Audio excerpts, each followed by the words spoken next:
Yeah. Yeah, we're past 7 now. No,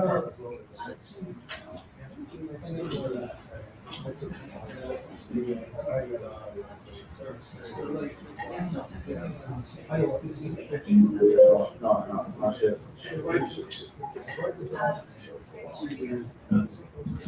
Hello. Hi, everyone. Welcome to this spring town hall. Hope you can hear me okay. I know we're a small but mighty group tonight, so I'm excited to get us started.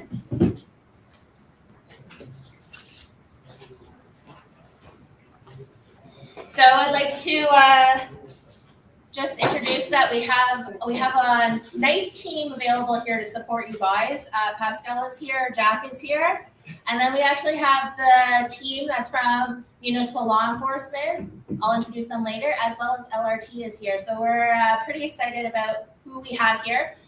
So just to let you know what the agenda looks like, the idea is that we want to talk about property standards. So the team from MLE is here to talk about property standards, so please pepper them with all of your questions because I already briefed them ahead of time that you guys are going to ask them lots of questions. As well, we'll go through a little bit of a Ward 4 update, which will be a nice little buffer before we actually get into a little bit of LRT enablement, which is why Chris McCafferty is here. So we're going to talk a little bit about some of the investments that are happening. And then we'll have question and answer period to just to start the conversation about anything and everything Ward 4 related. So let's start with the land acknowledgement. The city of Hamilton is situated upon the traditional territories of the Erie, Neutral, Huron-Wendat, Haudenosaunee, and Mississaugas. This land is covered by the Dish with One Spoon Wampum Belt Covenant, which was an agreement between the Haudenosaunee and Anishinaabe to share and care for the resources around the Great Lakes. We further acknowledge that this land is covered by the Between the Lakes Purchase 1792 between the Crown and the Mississaugas and the Credit First Nation. Today, the City of Hamilton is home to many Indigenous people from across Turtle Island, and we recognize that we must do more to learn about the rich history of this land so that we can better understand our roles as residents, neighbors, partners, and caretakers. So I just wanted you to take a time to just reflect on what this means to you and what we can do to do more. So, moving on to our team. I already did that quick little intro. It's funny that Pascal put this on here and I was like, what do I do? Oh yes, I do move motions at council. So thanks, Pascal. All right, so let's get on to property standards. I am super excited to invite Mr. Mike Bonamici and Mr. Rob Pitton from the municipal law enforcement team. Now, gentlemen, just to remind you that we are actually live streaming, so Pascal has very generously, mostly for my benefit, apparently going to be in this sort of vicinity. So just thought I'd let you guys know that. So come on up. Here's a clicker. It's a down button. Just kind of get you guys started. Thank you. Hi. You can probably pick up the microphone too. This way, everybody? Oh, yeah. Hi there, I'm Mike. This is Rob. We're from municipal law enforcement with the city of Hamilton. And yeah, we're gonna teach you guys a bit about property standards, what it is, and yard maintenance as well, okay? So our property standards bylaw, it's bylaw 23-162. And what is the property standards bylaw and how does it help our community? So a couple things that it does, it ensures property owners and occupants maintain their properties to a minimum standard. And what we mean by a minimum standard is we want pretty much every property in the city of Hamilton to have a baseline maintenance, whether it be for yard maintenance or property standards. It also keeps neighborhoods clean and safe, and it ensures rental units are maintained to a minimum standard as well. So landlords and occupants of those units are, again, at a minimum standard, okay? And as officers in our department, we receive all types of complaints. And when those complaints come in, generally are when a resident is concerned about their safety So that could be their safety with maybe a neighboring property. A quick example, like bricks falling, shingles are flying off their house. So they're worried about their property as well as their safety of themselves or anyone in their household. I just touched on this, but when a resident is concerned about damage to their property, so it could be from running water, could be from trees as well, yeah, absolutely. And then as well, when a tenant encounters obstacles in addressing interior property standards violations with their landlord, so if someone is renting a unit and their landlord is not keeping that minimum standard within their units, that is where we would get involved as well. I just took a couple of quick examples so you guys can understand a bit where we enforce. So this picture here is from a rental unit. So someone had this as a repair done to a hole in their ceiling. So when we talk about the minimum standard that our department tries to upkeep, this would not constitute as a minimum standard. I would say this is below the minimum standard. And then just on the sides here are the two bylaws in this case that we would use so that this looks and is repaired, replaced better than it currently is. So on the left side here, a wall or ceiling in this case shall be maintained in a condition free from holes, open cracks, loose coverings, or other substantial defects. I would say this ceiling has pretty much all of those things. And then on the right side, we can couple it with any repair or replacement to a wall or ceiling shall have a similar finish to that of the original covering and comparable to the surrounding finishes. So when this originally happened, they just stuck this piece of wood as the repair. They didn't worry about it having a similar finish to that of the original, and they also left a lot of holes and spaces here. So we would come in and then apply these two bylaws to make sure that this is repaired, and then that tenant that is living in that unit has, again, a minimum standard for them, okay? Another one here, so I was talking about safety and safety to property. So this roof here, as you can see, all the shingles are pretty much rotted. They were also flying off the household. And then this roof here is kind of pristine and well maintained. So we've, again, applied this bylaw here on the left for loose, insufficient, rotten, warped, or broken materials on a roof. And we were able to have this roof repaired and then also ensure safety in the community and safety to surrounding properties. And this one was a little different, where we had a hole in the back of a tenanted property that wasn't being covered properly. And they had an opening on the back of their fence, so anyone could have just kind of walked into this hole.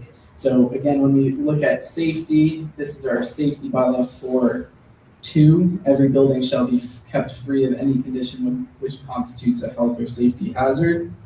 So moving forward, this is kind of how we enforce those things. So generally what we go by a progressive enforcement model for the most part, depending on severity.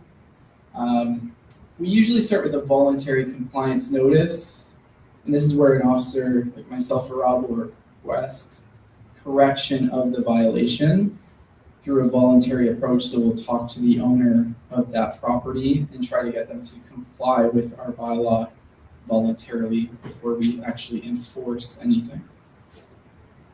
If that has no success, we move on to what's called a property standards order.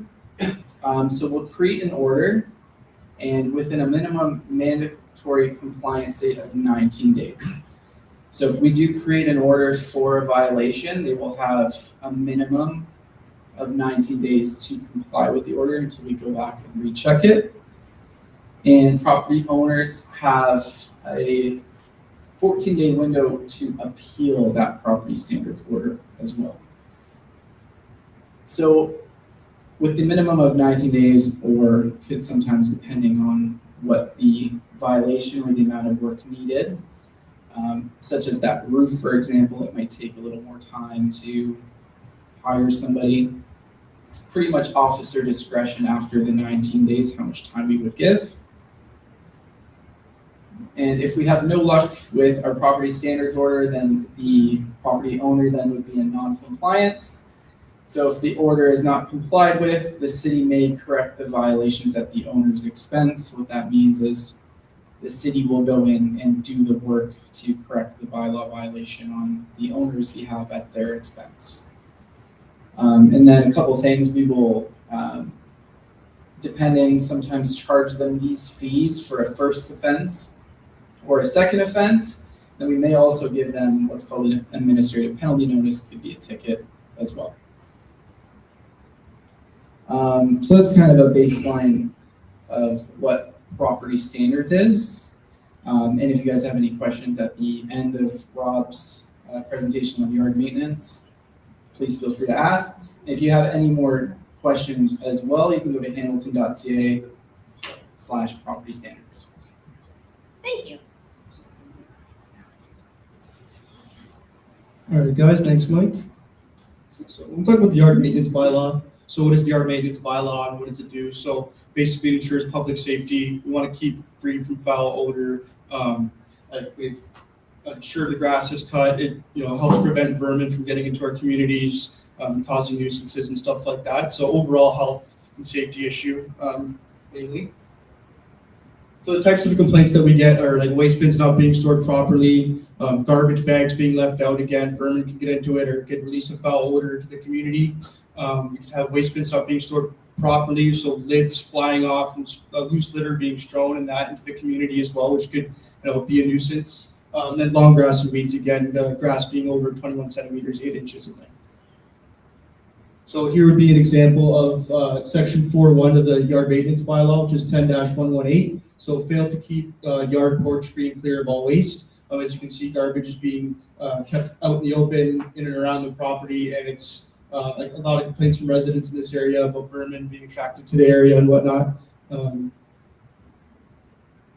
here we have the construction debris. So sometimes people do construction and they deposit that waste onto their own property. And again, it's not just like health and safety. Health and safety is the main part, but also, your property owner, City of Hamilton, you want your property to look nice and you want the property beside yours to look nice. So it's not fair to the neighbors for someone to deposit waste on their own property like this, and that can also cause a nuisance as well. And then just another example of people just leaving garbage out, not storing it properly in the right containers, and what it can look like and what it can attract. And more loose litter. So other common used bylaws we use is section 4A11, which is the fail to ensure waste is placed in a container with a tight fitting cover. So same thing, if the cover blows off, your garbage can blow into the street, onto neighboring properties, and we don't want that.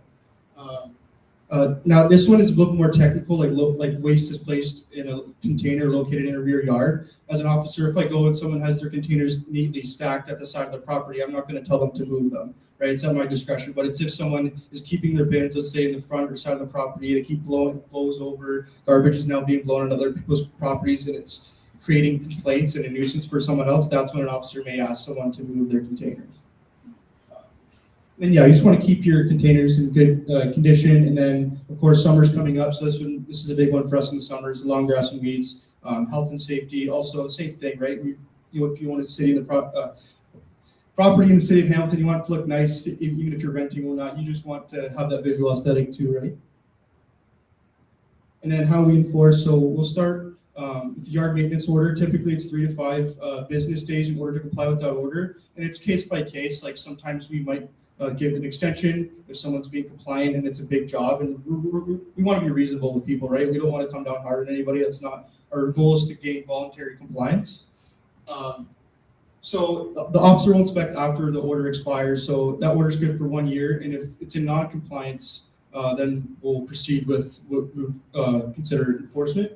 And that would be administrative penalty notice, which is like your ticket, similar to what a parking ticket is, and then a fee for service, which is a fee for service that would be rolled on the property owner's tax roll.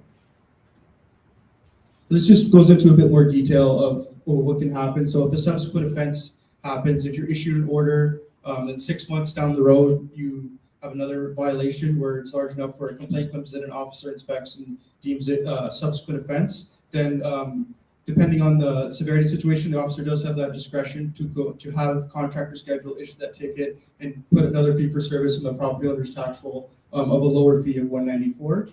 And then we would hire our contractors with the city of Hamilton and we'd clean up and do the work. Any questions? Thank you. All right, guys. Any questions for our municipal law enforcement? Yes, please. I have a question. Do you keep records for repeat offenders? We do. So how long are those records kept for? So the question was, do we keep records of repeat offenders? Yes. Yes, we do. And how long is it? Our database goes back to just before the year 2000, so we got Okay, so sure, so quite all a on bit of record. time there. All on record. What year it starts, I'm not Okay, no, that's 100% fine. sure. No, that's fine. I've seen things from early 2000s. Okay, so my concern is I obviously have a neighbor who's a repeat offender. And she's very good at giving excuses because she had a big thing on her notice to comply on her door. Okay. And she caught it just in time and she, the house has actually been vacant for going on probably 20 years this year. It's vacant with the exception of the raccoon. So there's at least one raccoon that we know that lives there. She would be a great neighbor if she can go through everyone's garbage every day. Other than that, she's quiet, she keeps to herself, she's nocturnal, she's great. We haven't seen babies in a while. But the other concern is too, and I know they always say this is my problem, is the trees. Because there was weeds that grew into trees very close to the property line, so they become my problem. So I'm in charge of trimming more tanks and I'm going to trim them. We have from the city trees, huge branches that fall down, which are safety hazard to everybody. They fall, her property maintenance people come and just kind of pull them to the side, they stay there until they deteriorate. Shingles again, her roof's deteriorated once again, she's got a huge shed in her backyard, it's deteriorating, there's holes in the roof. The whole back is rotted out, I don't know if that qualifies for property standards. Lord knows what lives in there because I wouldn't want to go anywhere near that yard. Absolutely. But it's a trap for vermin, and I don't think it's fair for the rest of the neighbors to make a point of maintaining their yards. And again, she's a repeat offender because I can't even tell you how many times. Yeah. Can't even tell you how many times you've been here regarding, not mowing the lawn, and then she took down the fence between our yards because it was falling apart. She didn't want to go half, so she took it upon herself to remove the fence. So now we have no fence because she doesn't want to share the cost, and I refuse to, burden from the entire. I'm going to actually do it because I've just had enough of looking at it and all the garbage that blows over from the yard waste. I've had enough of. But I was just wondering, the repeat offender thing is just. Yes, we do definitely keep records. And as well, I have a few cards over there. I can give you one after and we can exchange emails maybe. Yeah. I can look into the Yeah, like property a the little shed, we further. have to, again, I don't wish anybody to go into her yard, you're more than welcome to go into ours and peek over, because ours is clean. And you wouldn't step on anything or bitten by anything. Yeah, and Rob made a good point. We do also have a forestry officer as well who deals specifically with trees on private property. We've actually had Yeah. the city come out, and they look at the two in front, and they keep telling us there's nothing wrong with the bark is coming off the trees now. And they say there's nothing wrong with them, they're healthy. Yeah, we'll, like I said, we can exchange emails Yeah, that would and be we great. can Have a have run an again. investigation done for you, okay? Yeah, that'd be great, thank you. Can I ask you a question? Sure. I got a neighbor behind me, has a few trees along there, on the other side of the fence. And the problem I'm having is the root from his trees has gone under the fence and under my shed, and it's lifted my shed up about that much, it's hard to believe what it has. I don't wanna force him to cut the tree down. Am I okay to just dig under the swamp and cut that root off? Without any problems? I don't know how stable the tree would be after that, because Yeah, it's a parasite. we'd have to, I think this is something, yeah, for our forestry officers, it kind of sounds like it's something along a civil matter more than a bylaw infraction. If it is causing property damage, then again, we can look into our bylaws or have our forestry officers look into it for you. But again, it would have to be us coming out, doing an investigation, seeing the property damage from the roots. From what it sounds like, I can't give you a concrete answer in this case, but again, I can give you a card and we can come out a day. Would I As be soon as okay to cut possible. that root? Sorry. We have the same issue Yeah. with branches and things like that. We were told anything that's on our side of the fence is our responsibility, so I have to pay people to come out and deal with Correct, yeah. trees that aren't ours. So how does that differ if it's roots or branches? Generally, yeah, it is the same, but again, once it's on your property in terms of a property standards bylaw Yeah. we're told we have to deal with it. violation, our jurisdiction is kind of halted there on what we can do, if we can give an order or not. As you stated, like the rotting back of the property. No, but I'm poles. talking about the trees, because Right. we have to take care of them, because it's caused damage to our roof. Yeah. I've had to get gutter guards, like replacing the roof, Right. everything, because Yeah. we were told it's my responsibility and I've had to pay for it. Right, so when it comes onto your, Property line. Anything Right. over the fence line, guess what, it's mine. it becomes muddled, and again, when we apply these property standards orders, it's for when it's on your property, a lot tree. harder, It exactly. comes over the fence, it's mine now. Yeah. Yeah, so, yeah, for cases like this, it becomes a little muddy in what our property standards order can enforce. So again, that's why we would have to do an investigation. If it is something that's coming onto your property, and you're wondering if you can cut it, it's not so much a property standards bylaw issue at that point. It's below the ground, but I'll just take, it's not that deep. Without doing an investigation, I can't answer if you can or can't. And again, it sounds like it might be something out of our jurisdiction as property standards. So, We'll talk to them. Yeah. Grab a card. yeah, well, again, I'll give you my card after the presentation. I just have a question about pollinator gardens and ornamental grasses and how that, I know in Burlington, someone had a beautiful monarch pollinator garden and it got cut down by dogs. Because people complained it was just a bunch of high grass. Okay, so you're asking about gardens and like, sort of what type of gardens was it? Pollinator gardens. Pollinator so gardens. Wildflowers and whatnot, so attract the Okay, so, yeah, so I've dealt with things like this before. We do have a list of noxious weeds that you're not allowed to have on your property. But then there are certain flowers in that we definitely want homeowners, we encourage them to, like look after their flowers and whatnot. And like I've just recently done a weed course in that, so I can definitely, if you want, like after I can look into, and if you want to exchange emails, I can give you that information on what flowers you're allowed to have.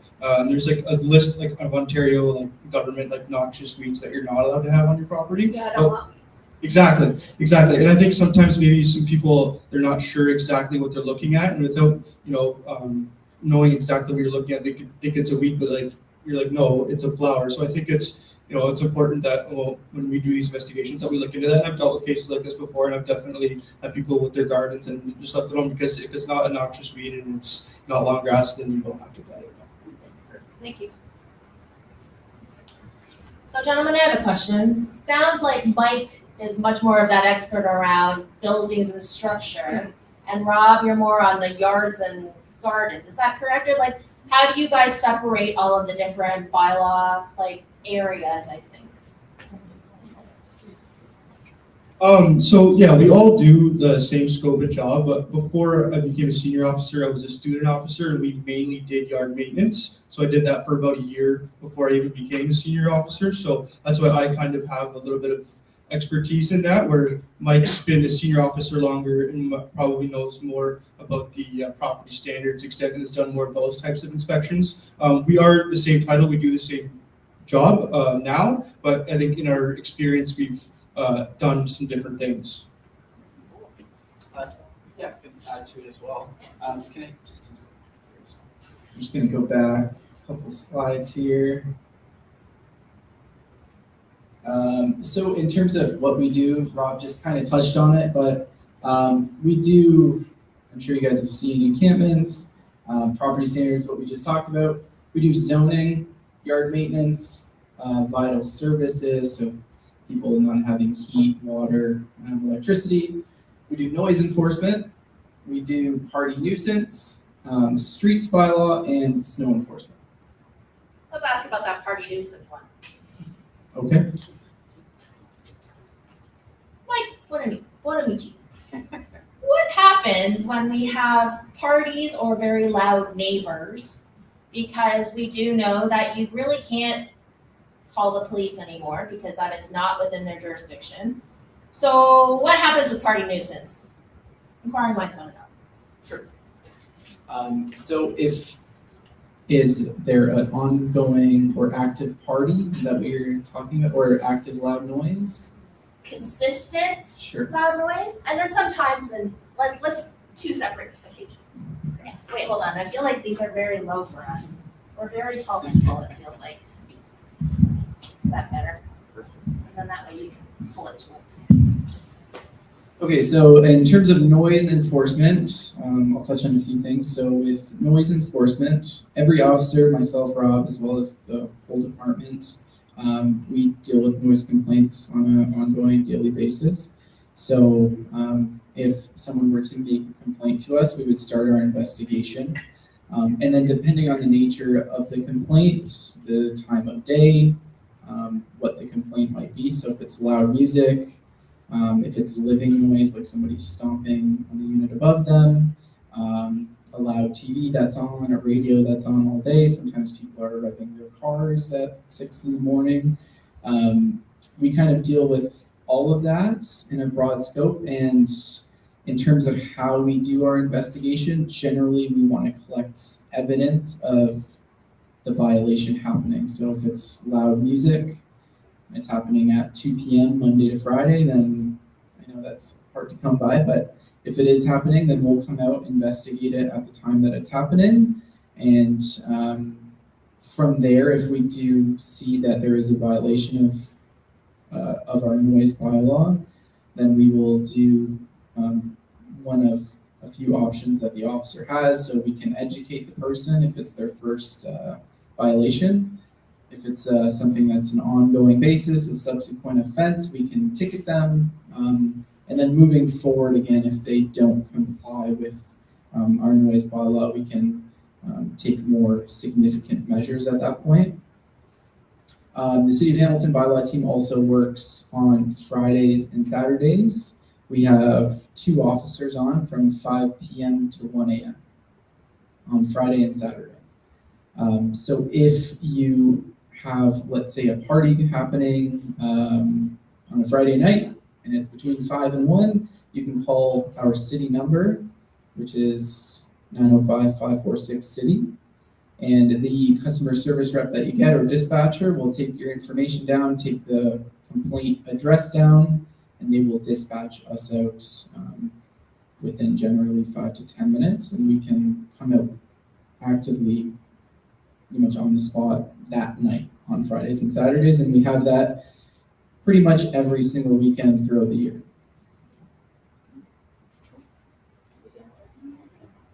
Robbie, did you have a question? I don't know if it's you guys or not. Thinking about building fences in one property line, is that allowed? Is that you guys? Yep, so building fences along property lines. For example, somebody builds a fence from the front of the property to the back of the property, right along the property line. So this far from the neighbor's house covering the windows. Covering, I'm sorry? It's about this far from the neighbor's house, because the neighbor's house goes up right against the property. Sure. Build a fence right along there, Mhm. covering the windows. Okay. Is that allowed? So in terms of property lines, generally what we suggest first is to get a property survey. In terms of the fence itself, as long as it's within its height requirement, which is 6 feet 6 inches, and then of course that height of 6 feet 6 inches, lowers the closer you get to the front of the property because of sightline issues. It would have to be something that, again, we'd have to look into. From what it sounds like, the first thing you'd want to do is get a land survey done to see where the property line is. If you know that already, it's just a matter of covering covering the windows rather. I don't think there's anything in terms of a fence bylaw if it's within the height requirement that we can enforce. Yeah, bylaw's been out a few times. I was just surprised that you're allowed to do that. Like we got the neighbor now, like is, he had damage to the shingles, and this is just siding, and he has no access to it. Because they're showing the fence Okay. up Yeah, there. His window got broken. yeah, so if it's, again, if it's within our fence bylaw and it's the fence requirement, in terms of our, or what we can do becomes kind of limited. And then again, they have options of, civil matters moving forward. Yes. Just the encampments, how does that look like? How do we police that? So for encampments, we have an encampment team. Sorry, the question was how do encampments or how do we enforce? We are part garbage everywhere. I know there's phone numbers and we can, but I just don't feel comfortable having grandkids or dogs going in that area. Sure. Do you know what I mean? So Yep. it's just, I just don't feel safe. So, Okay. Yeah, so we have an encampment team, as well as an encampment supervisor. Have you ever made an inquiry with Viola about that specific encampment? like, we just constantly see the garbage sitting there for a day or 2 days and it's scattered all over. So I'm just not sure, do you guys go and actually talk to the people that are there, or Yeah, is so it we, done on a weekly basis or a daily basis? Yep. Do you know what I mean? so generally with our encampment bylaw, there are specific areas in the city and requirements of where an encampment can or can't be. Off the top of my head, I couldn't pull it up, unfortunately. I can definitely look into it for you and send the information after this. How it actually, or how rather we would go about making contact. It is done through an outreach focus first. If those people need any services or supports, we send our outreach team to go make contact with them. If they are in a spot rather where they are prohibited to be or they are able to be, then our involvement then works a little differently. We may give in order to vacate that premises if they're not allowed to be there, and then a city parks team would come and clean up. If you have concerns about the garbage that's currently there, you can make a complaint with the city, and our parks team will come out and do the cleanup regardless. But like, That's what I mean, is it a daily thing that's supposed to happen, and you have to wait for us to call? Or is there an everyday protocol in place? that generally, they're going to this area every second day or every third day? yeah, so generally you'd have to make the complaint or make the file with our parks team first. They would be made aware, and then they would have a team that's assigned to it and go. You may then have to call again if it happens 2 days after the cleanup or 3 days after. Again, yeah, you would have to make that complaint first. So about the Woodlands Park, that was a big thing this year. Is there an update on that? 'Cause I Tomorrow. think, is it tomorrow? Tomorrow, Councillor Nan is actually hosting a Woodlands Park only kind of conversation, and that's going to be at the Weston House HQ on Sanford and Barton. And anyone could go And there? anyone can go to that one. That one's they're expecting, I think it's like 7 p.m. 6:30 to 8:30. Thank you, Jack. So it's at Westinghouse tomorrow night. So, yeah, and that's where we can Would ask. that get into like the bylaw where it should have been, like, because there was a structure. Yeah, so they're gonna where talk there about, was a shelter that was adjoined to it, and there wasn't enforcement to remove it. That's what I hear. Now, is that the truth there, or is it gonna be more, elaborate with tomorrow? so I think that Councillor Nan is gonna talk about the Woodlands, the bathroom facility there. She's gonna talk about the construction schedule and how they're planning on moving that forward. I don't know if they're gonna go into all of like the history of what happened, but I think that is the real opportunity to bring up about Woodlands Park if there's something that you would like to talk to her about. I think it'll likely be a very, Because I just Full want meeting. following the taxpayers to come up with. Yeah, the so- money for this, where, you know what I mean, like that's. yeah, like That's Councillor fine. Nan might be able to address a bunch of that stuff, but the unfortunate aspect is that it was city property, so we are working on ensuring that that gets built quickly, because at the end of the day, we also need bathrooms for the whole residents and the neighborhood.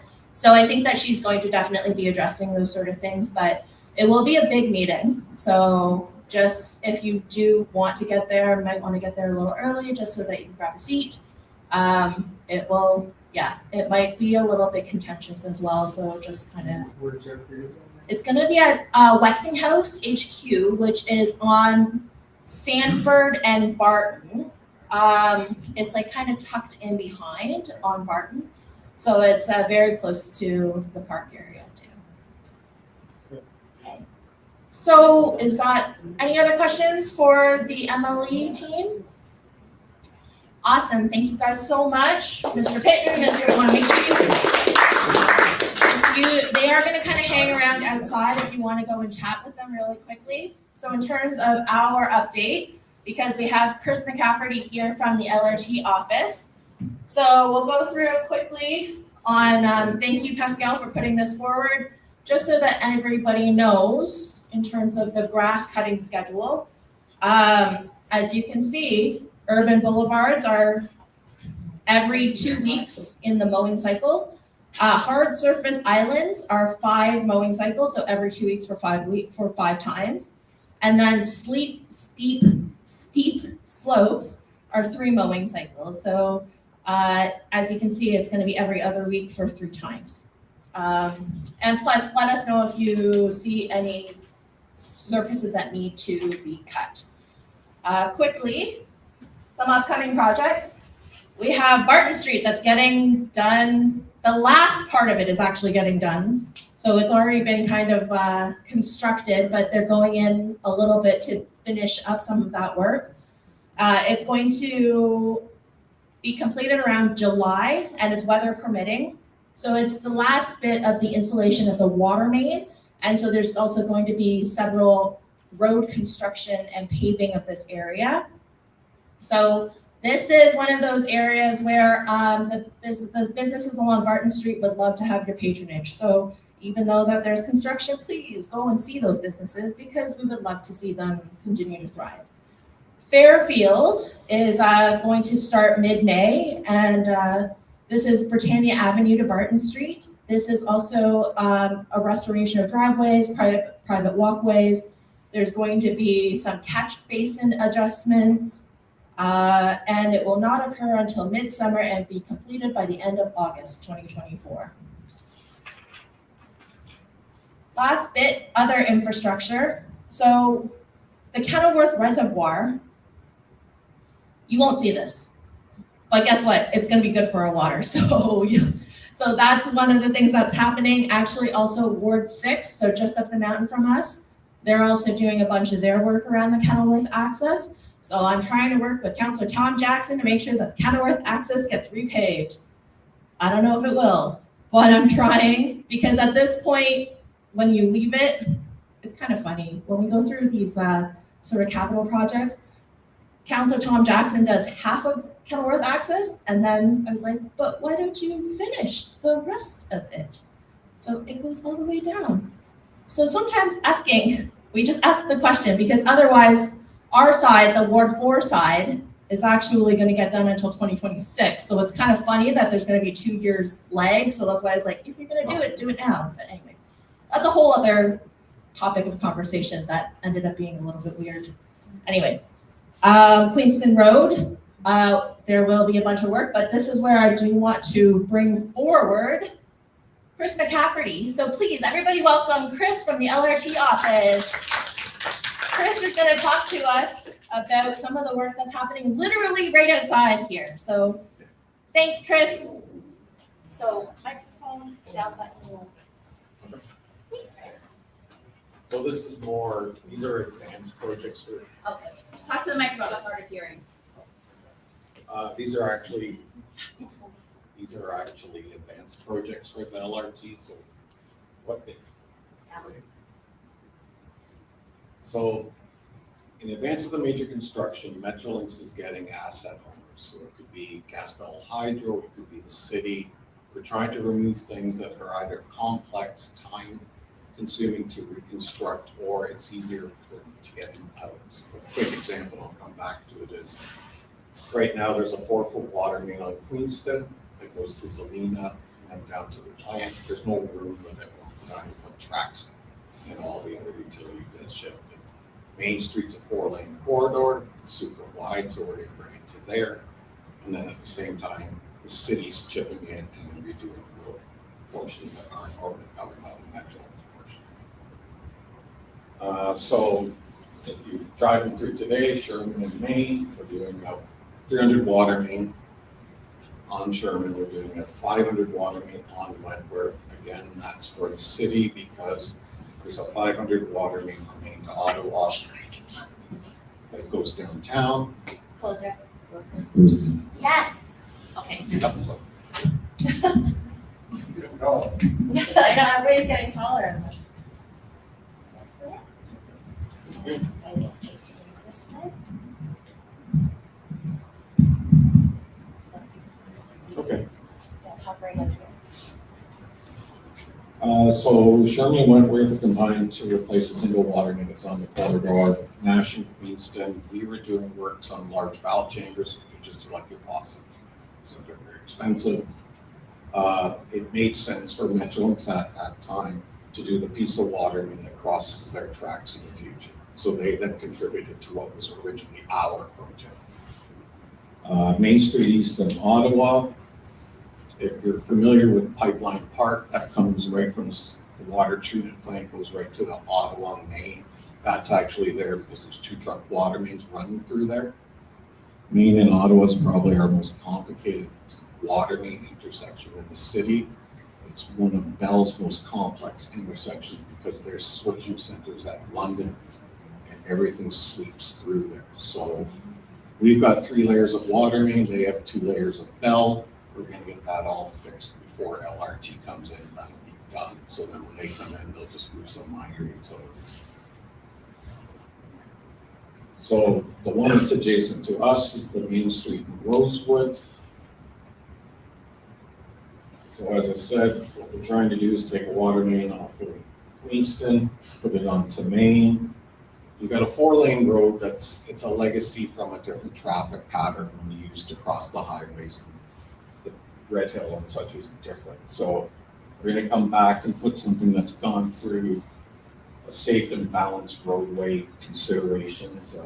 City council and staff have put policies in force where Vision Zero is obviously no fatalities. That's what we're trying to avoid. Complete street guidelines is building corridors for the community that are suitable for travel public. It's kind of balancing it rather than how many lanes can I fit within the lane that I have. It's, do I provide something? Can I provide boulevards? Can I give trees to make it a nicer walkway? So something like this, which that would be, it's right by the school, so that's Walter. So that's the existing at Walter, Maine, and then what we're proposing. So the blue would correspond to sidewalks, pavement markers in yellow, and the opportunities for trees are shown in sodded boulevards. If you can see in the colored version, you also see a dashed red line. So that's where the edge of the road is now compared to where the white lines are shown on the image. So you're going down from something that was the better part of 12.5 to 13 meters down to a 7-meter type of space. Brings things in, shortens the distance for pedestrians crossing, which increases your safety. The bump outs allow you to slow people down going in. So it ends up being something that's better for people who use the corridor every day, not people who travel through. Similarly, that's just outside here. So I'm trying to minimize that distance for the kids trying to get to school, the bigger kids, or the smaller kids getting to here for hockey or for swimming or to use the park facilities. So again, everything's pulled in tight, and when parking's introduced, it's kind of introduced in a lay-by. So you're leaving the road to go to the parking. It allows a little bit more definition on where you are. And then say behind us, just beyond where that image would be, where the parking lot driveways come out, it'll actually bump out to save the people coming out kind of trying to look past the parked cars. They'll be able to nose out further because it's not pavement, it's a piece of concrete for them to use. And that would be, okay. It's the one that has the driveway on the side. Anyways, again, we're looking to introduce a more condensed version here because that'll line up. We're going to put a pedestrian signal as part of the LRT project, so that'll allow for north-south path of travel with the two major intersections at the same time. So again, trees will add up. Once we get the road portions finalized with all city staff, then we'll approach our forestry people. What will end up happening is we'll provide a place for them, and then the project will pay for them for planting the trees. Historically, we've done it where contractors do it, but there's always issues with maintenance and picking from the nursery and such, so forestry keepers do it themselves. So parking on the south side won't be introduced. Most of it generally was restricted parking areas during the day, and then parking on the north side will be provided again in daylights again, so that when you got to intersection, pedestrian crossings north and south become smaller. Any general questions about enabling routes? Just, that main development there. Yeah. Is that LT? No. What is it on LT? How does it get to use? Waste. So all this says is, yeah. I've lived here 50 years. Yeah. There is a main Yes, I secret. know. Okay, Yeah, it will go through the traffic circle. The traffic circle will end up becoming a T intersection.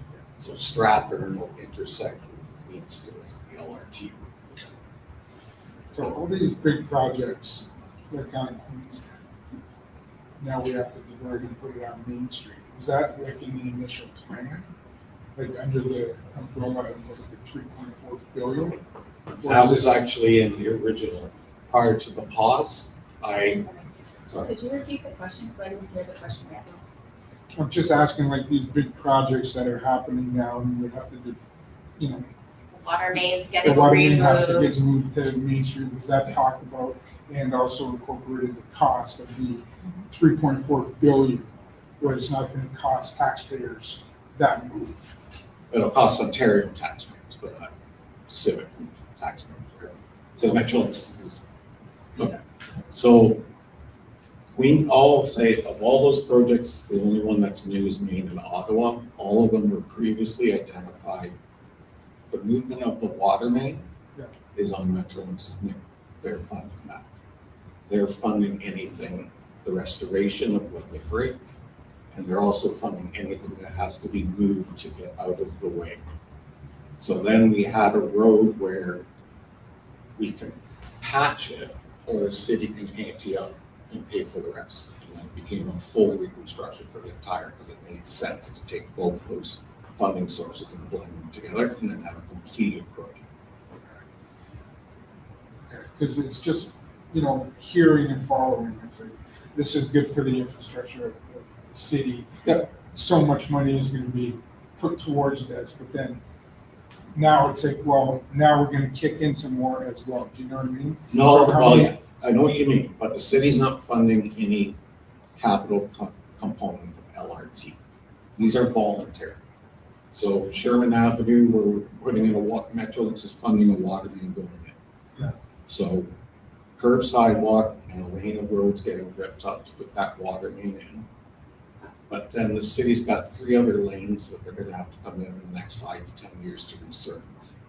It just makes sense to do it once, so those people don't live through 2 construction zones. So it's just like a matching up of all of the different construction projects, right? But the fact that water main does have to get moved anyway, because just as Chris said, there's stuff that's underneath the roads that once you put a train tracks down, you won't be able to access it. So This is all part of the plan to move it. As long as it was Yeah, no, it was recognized always before, in the that's- plan, That's the main thing.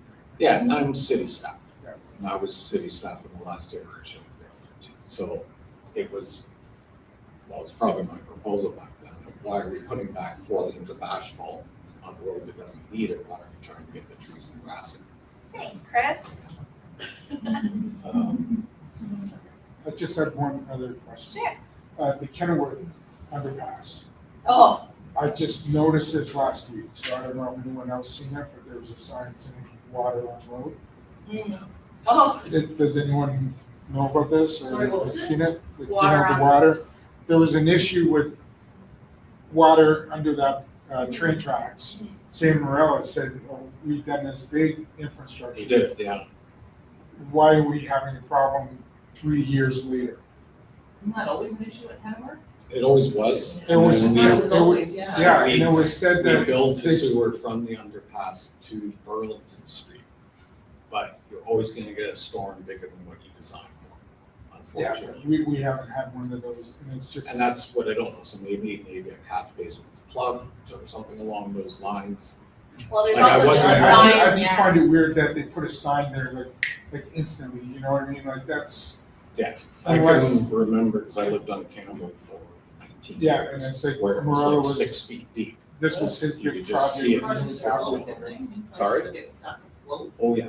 Yeah. It's just, I wanted to know, are we gonna have a problem with this, or is there an issue that Oh, we would this don't be know about? built here? No, Oh. just kind of like, Oh. like minus this Yeah. now. I would think it would be sewer maintenance. That's outside of Chris's purview. Okay, That's where he'd be like, and then counselor, you should talk about, you should take that. Oh. okay. Any other questions for Chris today? We got him on speed dial, so we'll ask you any questions. Thank you, Chris. Thank you so much for coming. Yeah, so in relation to the Kenilworth, like craziness, 2 bridges, weird roundabout, no sidewalk. Let's just say that our office has been like a dog on a bone with trying to figure out what to do with Kenilworth, because that whole intersection is crazy. So, but what we have is early estimates of it being like double-digit millions, and it's also, it's on the list, but apparently it's not up there yet because it would require a significant amount of master planning for that whole mess. And Pascal, Are you talking about the Lawrence there's, side of Kenilworth or the Barton side of Kenilworth? I was, oh, Lawrence I was side. talking about the center mall one. He's Oh, were talking you? Barton, Oh, yeah, the okay. Barton Okay. CNR underpass. We're thinking, It was different. we're thinking CP rail, he's Yeah. thinking CN rail. Yeah. Sorry, I was thinking the other end of Kenilworth Street. Which is That- a problem too, that's more of a safety concern. Yeah, so you know what? Let us take that back. But the fact is, like, a lot of that work was done through Sam, and he did do have some of that work. That's why I was shocked when I seen the sign. Yeah, and honestly, we'll take that back as homework, but I'm not really sure how to get back. We might have to give you an update next time I see you. I thought there was no flooding issue. I thought it didn't flood in a while. It hasn't. That's what I mean, but I seen Yeah, the the sign. sign's there, yeah, I those seen signs the should have been sign. there years ago. So moving on, because I do also want to ensure that we have open discussion, and I also want to invite Reverend Collinson to stand up and talk a little bit about what he's doing. So some super quick updates. 1284, which is Delta Secondary, you may or may not have seen lots of old vintage cars parked there right now. That is because there is still filming that's happening there. But just to let you know, it has gone to the Ontario Land Tribunal. There is a merit hearing happening in September. Thank you, Pascal, for doing that research and keeping up to it. But at this point, it's still in that little bit of a weird limbo stage until OLT files a ruling. The next one is 1842, which is Brock University, the old Brock University site. And currently they have a conditional site approval, which means that they're still working through a bunch of different actual sections, like in the Holden provision. So they are working on getting the building permit, but they do need to finish off several other aspects of their site approval before they actually get the building permit. And currently it is also being used for filming. Hold on. Okay, next one is Roxborough Park. It's just around the corner from here. So as you may or may not have seen, there are 2 cranes that are over Roxborough Park right now. They are currently in phase 3 of their construction. Phase 3, that includes 2 rental towers. So there's going to be 352 units of market rental units that will be on that site. Phase 4 will include the rest of the townhouses being built up. And then phase 5 will be another condo sort of set of buildings. So right now they're firmly in phase 3. So they're still working on the rental. It's kind of cool because in that whole area, there's a giant pit. They've actually dug it out for massive stormwater remediation. So it's like really awesome. And they've also told me, I have not seen it, but they have some level of district energy that's going in there. So it's kind of cool in that neighborhood. And right down the street from us is the Queenston Traffic Circle. Currently, the first phase of it is 42 units. And as you can see, it is 6 stories. It is essentially all the big block pieces are already put in. The building envelope is being put on. And actually, they are digging the pit for the second building in behind. So it's super, super interesting. It's going really, really fast. And it looks really cool. And just as Chris talked about, the Queenston Traffic Circle at some point in the future will actually no longer be a circle, it will be a T intersection. So city housing will likely get a little bit extra land from them cutting into the Queenston Traffic Circle.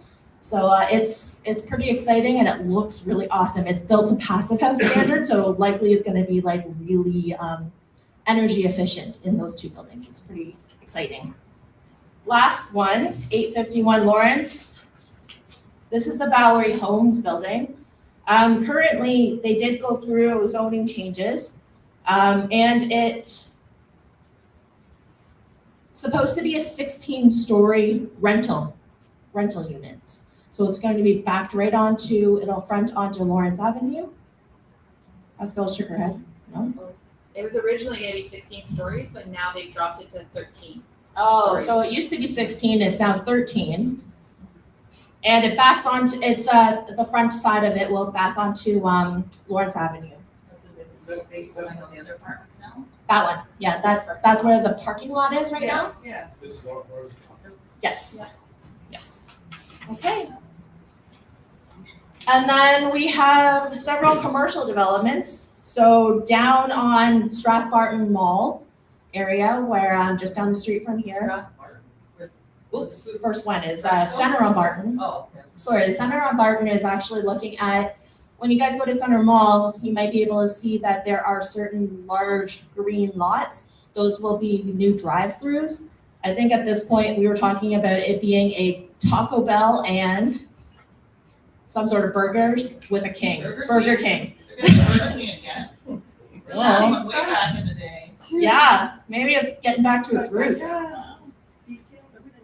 The second commercial development will be at Strathbarton Mall. Strathbarton Mall is the one that has the Fresh Co. So what they're planning on doing is actually also creating a little like strip mall area. So there might be 2 or 3 storefronts plus another drive-through. That drive-through is going to be the Tim Hortons because the Tim Hortons that's across the street is actually moving into the new location. Why don't they knock that down? That Fresh goes to the dump in there, that closet part. So that Fresh Co is well needed. No, it's needed, but it should be done. So like Old Dungy. Gungy. They're So- moving the Gunge. Yeah, They're they're gonna give you a nice new visage. Yeah. Facade. So they're going to update the building envelope. There's the one part, so as you know, it is a Fresh Co and then there's a whole bunch of little stores. Yeah. So they're actually going to be gutting different parts of those little stores, making it another sort of larger. Ideally, we ask them to make it into a community sort of space so that way community can come in and use it. That's still kind of up for debate and they're still talking about it, but the Freshco is highly needed within that neighborhood. It's not, we like Shop the fresh there, yeah. roads, the roads. It's just, They're it working has on it. never been updated that plaza. So I think that that's part of what this building permit is doing. Yeah. And Pisco. You're gonna be able to walk directly into the Freshco. Which is nice. Instead of going through the mall, Oh, into the perfect. Freshco, Yeah, you're that'll going be nice. directly into the Freshco. And we've also asked them to update all of the parking and ensure that there is nice shaded areas because people need to walk to the Freshco. Yeah. So we want to ensure that they're not Flea walking. market? Email them. It's an institution, I get it, but that one, so that's investment by the property manager or property owner over there. So moving to my last slide, I wanted to take this moment to introduce to you Reverend Larry Collinson. He is with the neighborhood, but I thought I'll let him do his intro. Come on up, Reverend Larry, and then introduce yourself to our good friends here at Ward 4. Yeah, I'm a little shorter. I stand on my tiptoes. Well, hi. Yes, I'm working out of the Church of the Nativity, which is on King Street, right across from Brock. It's on Barron's, isn't it? Barron's and King, yes. Yeah, you have the Sam's Club program, that's the Yes, elderly. Shaman's there. And we have started some programs for the community. It's non-religious, so it doesn't matter what faith you are or whether you have any faith. We have older adult aerobics, and we have Hawaiian dance lessons, and a chair aerobics program right now. We are looking at also developing a book club and a Tai Chi program.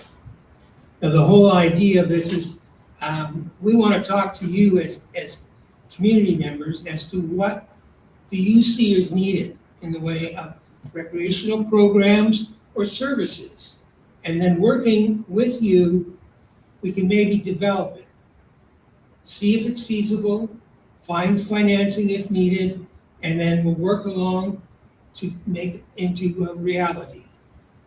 Now, on the table, there's a survey that you can answer with the 3 programs that you'd like to see, 3 services. If you want to get one today, fill it out. Some of my cards will be there. If you don't put it in today or drop it off or finish it, then you can drop it off at the church. Or you can And let I'll us get know. it. Or if you want to call me and leave a voice message, I'll get that. Now, we're open to any program that the community is looking for. It could be children's program, could be youth program, young adult, and we're into older adults. I've been involved in the recreational field for over 50 years. I worked with the city of Hamilton for 30 years in these type of buildings, running the programs. And on retirement, I did volunteer work with senior centers and then a nonprofit organization. So now that I'm involved with the church, because COVID shut everything else down and we couldn't re-establish it, I was able to get space in the church at no cost, and that we pass on to you as citizens of this community. Is there any questions on that, or? Does the Sam's program still run out of there? Yes, They do. they're in one of the rooms in the basement area, and we're utilizing the other room, large room, for the programs that we're running now. Thank you, Reverend Collinson. Great.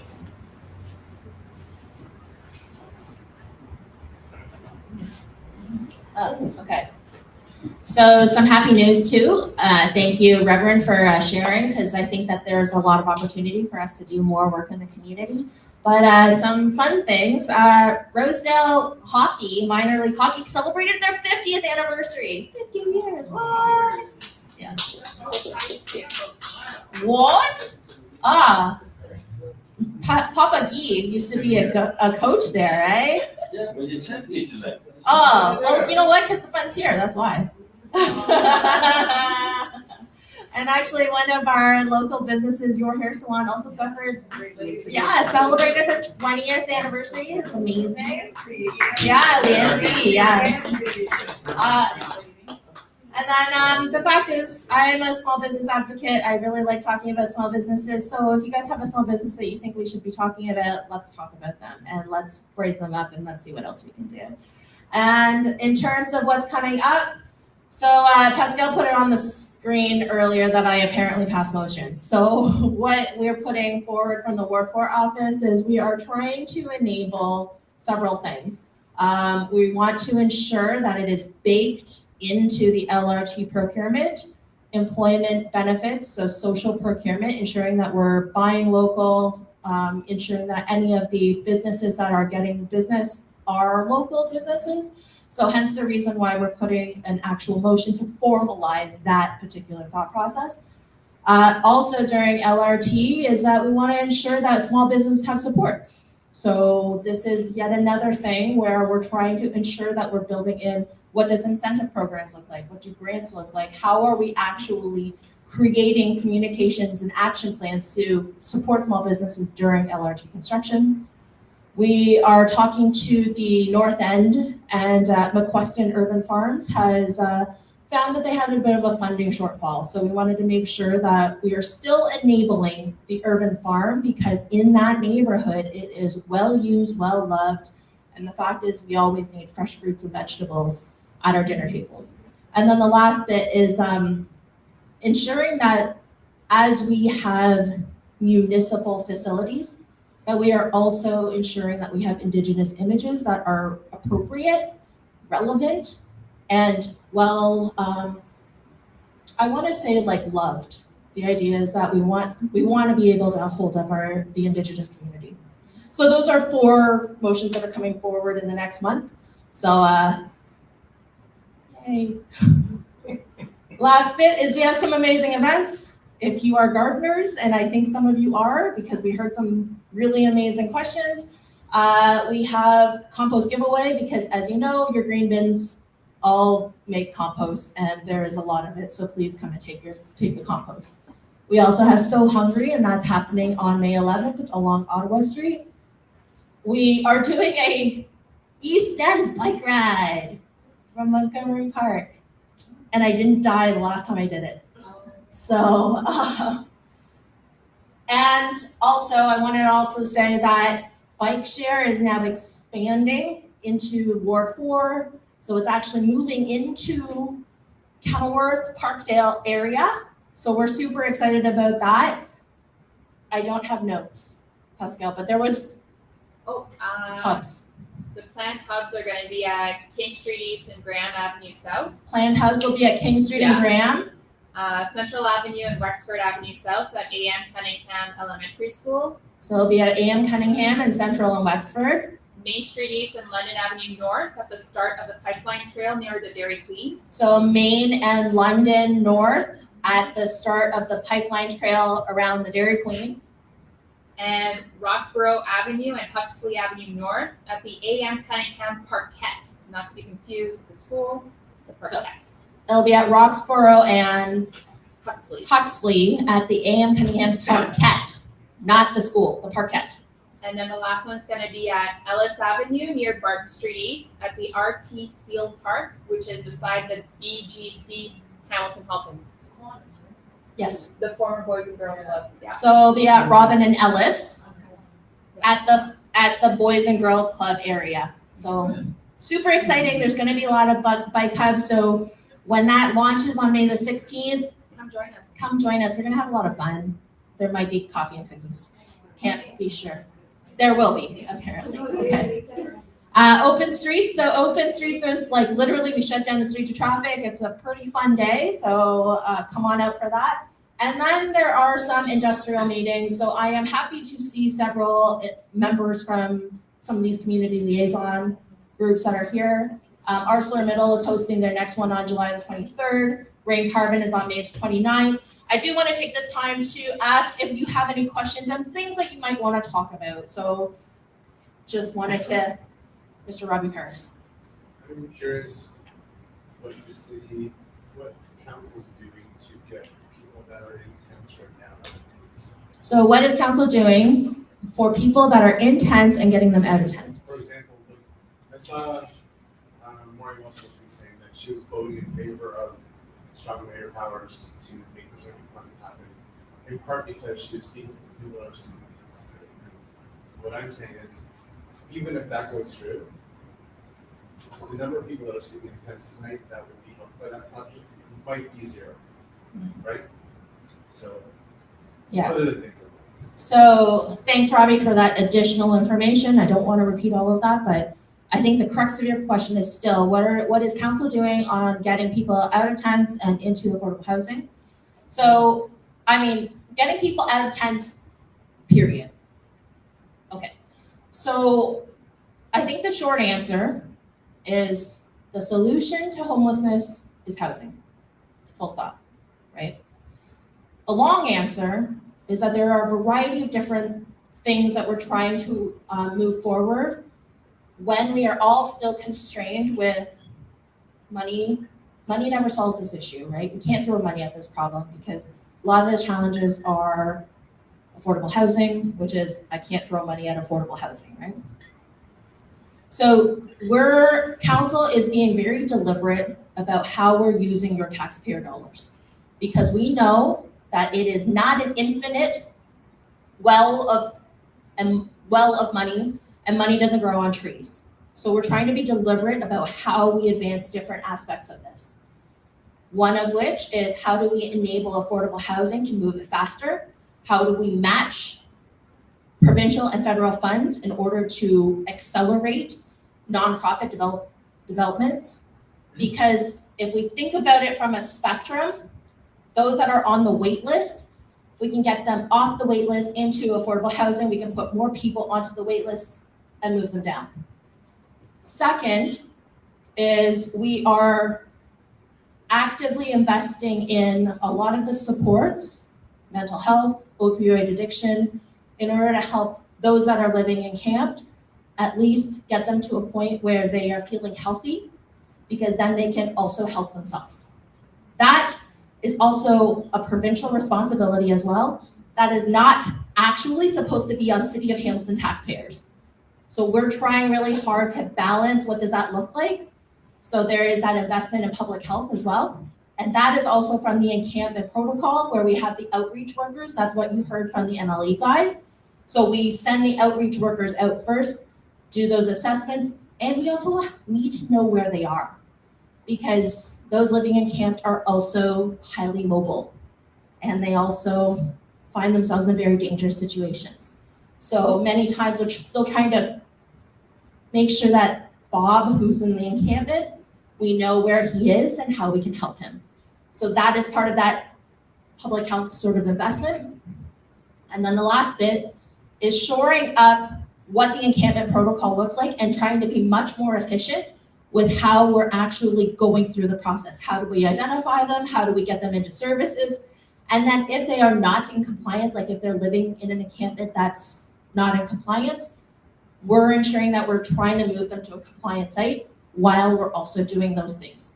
So the unfortunate aspect, it's not an overnight solution, and I really wish I had a magic wand to make it all go away, but that's the reality of this situation. Sorry, did that kind of answer your question, Robbie? It sounds like it's like really nothing council can do, or. Yeah, I think that at the end of the day, perhaps some people want me to give them an answer that I'm not comfortable giving. I think at the end of the day, we want to treat those living encamped. They're humans, they're our neighbors, they were taxpayers, and they're on hard times. So we want to do it in a compassionate way, but we're also trying to do this from a multi-sectoral, multiple perspectives point of view. And again, from my role, I'm at a governor sort of level, so I tend to set policy. So what we're trying to do is enable faster development so we can get more buildings up and more units on the market. Yes. So I have a question further to that. So with saying that, some of them still are taxpayers, they may not be property taxpayers, but they work, so they still pay taxes. Agreed. So we can't discount that. Absolutely. We have to give them that respect. They all Yes. deserve the same amount of respect. Secondly, I don't want to say a tiered system, is there a system in which those that can be placed faster, such as those that may not be suffering from mental health or addictions, such as those who just displaced due to rent evictions or maybe, losing their employment, so they can no longer afford these outrageous rents that are being charged, so that maybe they can be placed a little bit quicker as opposed to those who may not want to be placed due to mental health or addictions who are harder to place. So is there a system in which they are ranked that, those who can be placed faster, maybe placed faster, and those who are a little bit more difficult are dealt with, like they're given supports that they need and are maybe placed in a different fashion? Is that part of the encampment Yes. protocol? So thank you for that question. The question was, is there like almost like a A tiered, ranking system, I'm wondering. tiered or ranking Like system a long-term care, like what they use for long-term care, but with, obviously encampments it differs, right? to ensure those that might be living in camp but maybe have a lower acuity, which means that they are a little more closer to being able to get into housing faster Yeah. versus those that are higher acuity that might have mental health or drug addiction that might want to be out. Harder Living, to place, yeah. yeah, so there is a system. The outreach workers do have a system. And in fact, what I will say that what we see every week on the encampment dashboard is that we'll be able to see the number of encampments, but every 6 months or so, council gets an update as to how many are moved from encampments into shelters. And that's because you have those that are lower acuity that are a little bit closer to actually like getting into housing faster. Yes, those will get prioritized. But again, we have to find them. We have to know where they are. So hence the reason why the encampment protocol is in place. So we actually have a general sense of where people are. And then at the end of the day too, what we also have is City Housing Hamilton and all of the other nonprofit like affordable housing providers. They are all aligned on this and they're trying to turn over units much faster. So City Housing Hamilton City Council has invested over $5 million to ensure that City Housing Hamilton is turning over their units as quickly as possible. Sorry, and my second question to that is, I know it's not in this board, but the Jamesville, Mhm. which was taken offline because it's no longer suitable, and CN halting that project going forward with the municipal governments, the provincial and the federal all being on board that we need affordable housing and we need it at warp speed. Why are they allowing CN Rail to halt that project and put a pause on that? So I think That's where I'm frustrated, because if we need it that badly, there was housing there before, the tracks have been there for years, people know where they're going, they know where they're living. Why are they allowing that? so. The question was about Jamesville and the CN Rail and why is that being halted and that sort of thing. So most recently, they all came to a conclusion because the original plan before CN started like the appeal and all of that stuff was just to do almost like kind of like for like lots of like townhouses and then maybe one building.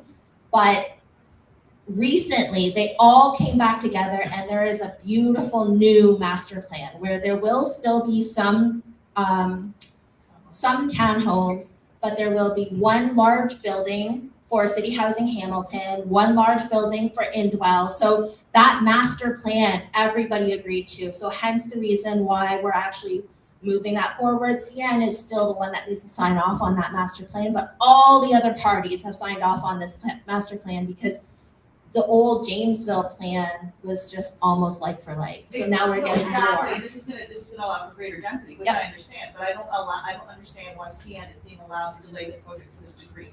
So we need shovels in the ground, we need Agreed. people placed, and this is gonna allow for greater density, and it's gonna allow people more homes. So why are they being allowed to drag this project on? Like, I mean, this is ridiculous. So yeah, and And the CN, government at all levels are in agreement with this, like, this is pathetic. Yeah. This is CN. you are literally preaching to the choir here, because like literally we're all saying the same thing. We're all kind of scratching our heads, but CN actually put up a big fuss on other developments. So the Witten lofts that are right beside the shunting yards, they also held up that development 10 years ago. And the reason why is that when you're in Witten lofts and you hear the trains going by and the shunting, it actually shakes the windows. So there is like some validity to it, but I'm definitely saying that it has dragged on far too long. We have already seen that you can have great development right beside a train track, So those are the things that we're trying to move But those again, forward. Janesville was there Yeah, prior to, how many people own homes along tracks, like Rosedale, how many homes are in Rosedale that are right along the tracks that back on the track? So it's not like people are going in blindly, it's not like developers are going in blindly, so I Yeah. mean, that to me is a pathetic excuse, and they shouldn't be allowed to do so. I'm on the same page as Yeah. you. All I'm saying is that, No, I understand, but to me, that's no excuse. yeah. So And it shouldn't we're, be allowed to happen, like they should be, I think that once it comes forward in May, it will actually be ready to go. We're lining up the money for it. We're making sure that City Housing Hamilton's on board, Indwell's on board, like developers on board, like everybody is on board for this master plan. So we want to move on this as quickly as perhaps possible. those people holding the project intents first, in turn, see how they like it, see how quickly they change their minds. I wish I had a better CN contact, but I do not, so. Why don't we allocate that $63 million for these bike lanes and put it Or a towards, portion of it. a portion of it, put it towards this housing? So in fact, the 60 million is actually spread over 6 or 7 years, and actually the majority is actually matched by federal government. So the idea there is that even though the price tag for the entire project is 60 million, in terms of us as municipal taxpayers, we're paying a smaller portion of it. But when we talk about this, we talk about it from the whole price tag envelope as opposed to where we are the ones that are paying for it. So it's not actually 60 million that is on our price tag. It's just like the cost of the entire So project. why don't we put the costs that we're paying for towards priority of the housing? Like, We're already putting over 70 million into housing. Like, I'm not sure how much more we can because we still need to put things into public health. We still need to put money into active transportation, into HSR. The fact is, when we think about a budget, just like your own household, you can't put all of it towards one thing. We're splitting it up.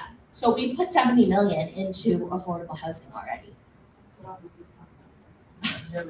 You know? But we also don't have money on trees, right? So I But think we're just still look at trying to these be. bike lanes, I mean, I live in East End, but I'm all over the city. I don't see like a ton of people utilizing these bike lanes. Like, it could be matter. Literally, Robbie just got here on his bike. But I don't. 8 minutes. You know what, you know what's ironic? ironic? You know what's ironic? I work on Hunter and I actually saw a woman driving in the car lane, not in the bike lane, pulling up traffic. I thoroughly enjoyed that. Ugh. Yeah, That's like terrible. the bike lane is literally right there. You took away all the street, and like it's safe for you to drive the bike lane, but please. Yeah, I don't know, I think we're in a housing crisis. Okay.